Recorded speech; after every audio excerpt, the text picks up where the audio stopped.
আসসালামু আলাইকুম রহমতুল্লাহ। আশা করি সবাই ভালো আছেন।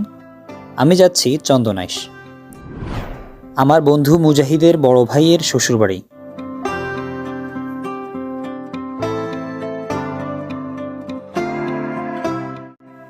প্রায় 2 ঘন্টার জার্নি শেষে তাদের বাড়ি এসে পৌঁছালাম।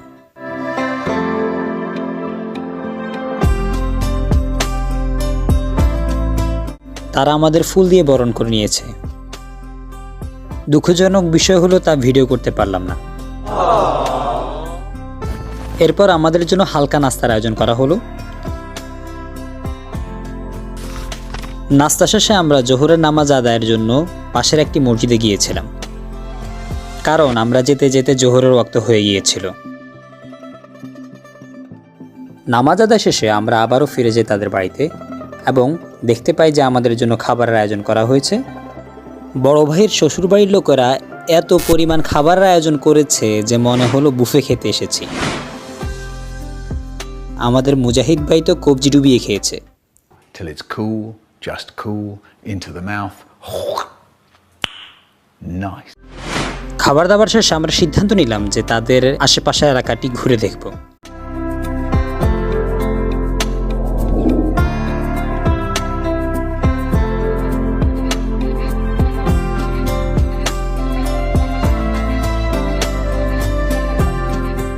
তাদের এলাকা আসলেই অসাধারণ।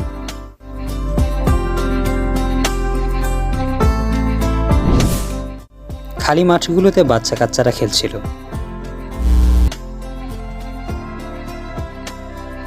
সত্যি বলতে আল্লাহ তাআলার এই মহান সৃষ্টি এবং মানুষের কৃষিকাজ অন্তরে প্রশান্তি এনে দিয়েছিল।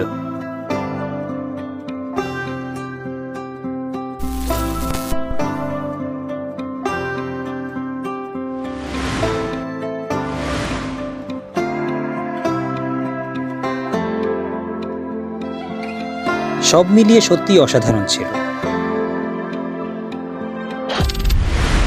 এই ফসলি জমি ভ্রমণের সময়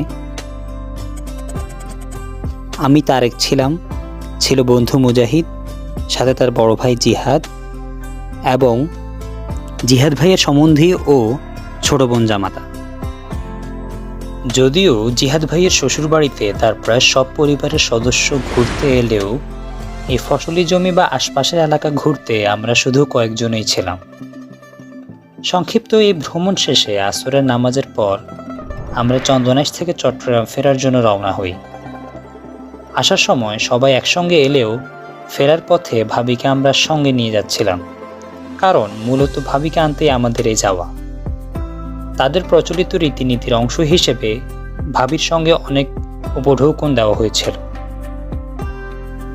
ফলে অতিরিক্ত জিনিসপত্র থাকার কারণে আমি ও জিহাদ ভাইকে আলাদাভাবে যেতে হয় লোকাল বাসে করে। সম্পূর্ণ ব্লগটি যারা দেখেছেন তাদেরকে আন্তরিকভাবে শুভেচ্ছা এবং অসংখ্য ধন্যবাদ। পরবর্তী কোনো ভিডিওতে অবশ্যই দেখা হবে ইনশাআল্লাহ।